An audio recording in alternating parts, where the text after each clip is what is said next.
కరీంనగర్ జిల్లా హుజూరాబాద్ శుక్రవారం రోజున కరీంనగర్ పార్లమెంట్ బీజేపీ అభ్యర్థి బండి సంజయ్ కుమారుడు చౌరస్తాలో రోడ్ షోలో మీటింగ్ ఏర్పాటు చేయడం జరిగింది. ప్రజలు అధిక సంఖ్యలో పాల్గొన్నారు. ఈ సందర్భంగా ఆయన మాట్లాడుతూ రిజర్వేషన్ రద్దు చేస్తామంటే చెప్పులతో ఉరికిచ్చి కొట్టాలి. జేపీ జాతీయ ప్రధాన కార్యదర్శి బండి సంజయ్ సంచలన వ్యాఖ్యలు.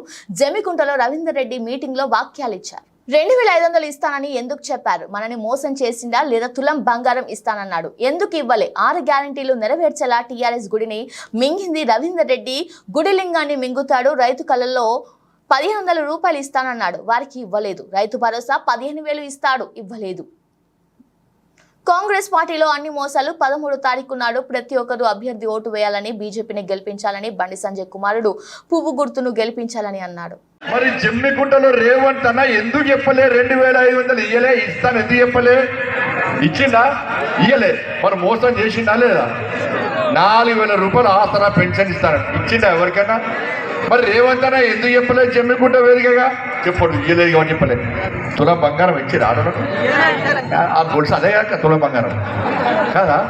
ఇచ్చినాక తులం బంగారం గొలుసు అదే కాంగ్రెస్ వాళ్ళు ఇయ్యాలి కదా, తులం బంగారం ఇయ్యాలి కదా, ఇంకెక్కడ ఇస్తాడు? ఇక ఇస్తాడా? మరి రేవంత్ అన్న చెప్పలేమో మహిళలకు తులం బంగారం ఇస్తా అని చెప్పి ఓట్లు వేయించుకున్నా, నేను ఇయ్యలేదు తప్పైందని చెప్పాలా లేదా? చెప్పలే. మా చెల్లెకి స్కూటీ ఇచ్చిన అక్కడికి స్కూటీకి ఇస్తాను స్కూటీలు. ఇక కాంగ్రెస్ వాళ్ళు ఇచ్చుడు పని చేయి, గుంజుకపోకుండా అనమాట. ఇంకా ఆ టీఆర్ఎస్ వాళ్ళు గుడిని మింగినట్టే మీరు గుడిని లింగారు కూడా మింటారు. స్కూటీలు ఇస్తాను మోసం చేసాడు. మరి రేవంత్ అన్న జమ్మికుంటకు వచ్చి స్కూటీల గురించి మాట్లాడలేదు. ఇలా రైతులకు 15,000 రూపాయలు ఇస్తున్నారు రైతు భరోసా పేరు మీద. కౌలు రైతులు కూడా 15,000 రూపాయలు ఇస్తున్నారు, ఇచ్చిండ్రా ఎవరికైనా? మరి రేవంత్ అన్న ఎందుకు మాట్లాడలేదు? జమ్మికుంట వేదికగా రైతు కూలీలకు 12,000 రూపాయలు ఇస్తున్నారు. మరి రేవంత్ అన్న ఎందుకు మాట్లాడలే?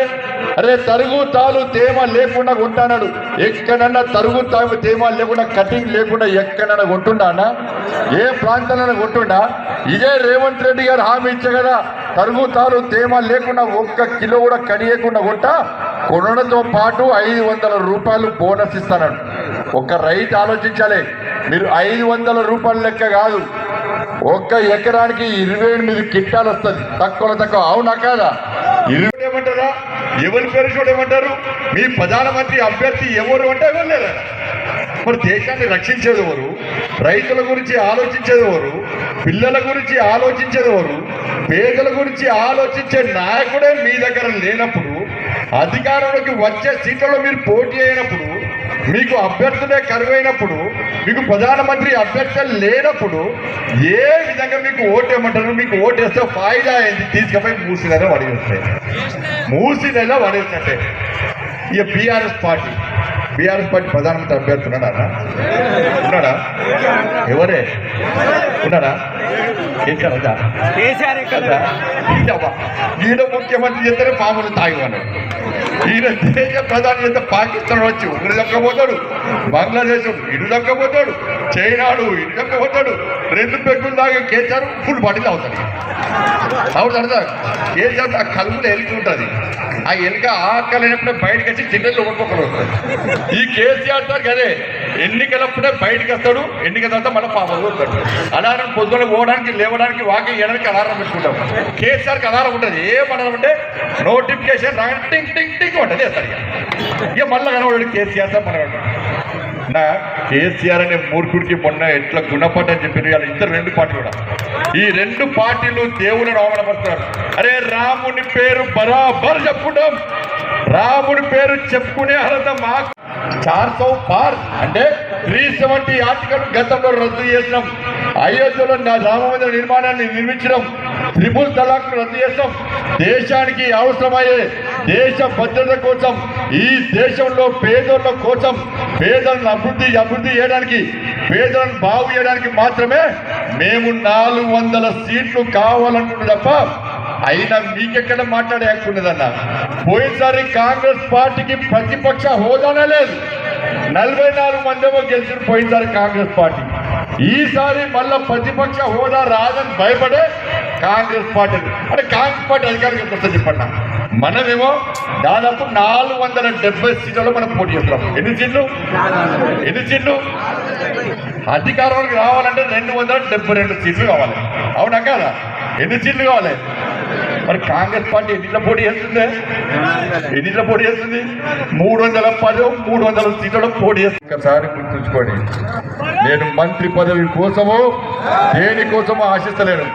రేపు మీరు గెలిపించిన ఎంపీ ఈ గల్లీలో కానీ ఢిల్లీలో కానీ కాంగ్రెస్ పార్టీ మీకు ఇచ్చిన హామీలు నెరవేరుంటే ప్రశ్నించే వ్యక్తి మీ ప్రతినిధిగా నన్ను గెలిపించండి. ప్రశ్నించే గొంతును అనదొక్కే ప్రయత్నం కాంగ్రెస్ పార్టీ బీఆర్ఎస్ పార్టీలు చేస్తున్నాయి. ముగ్గురు అభ్యర్థులను బేరీజు వేసుకోండి. దేశ ప్రధాని ఎవరుగా ఉన్నో ఆలోచించుకోండి.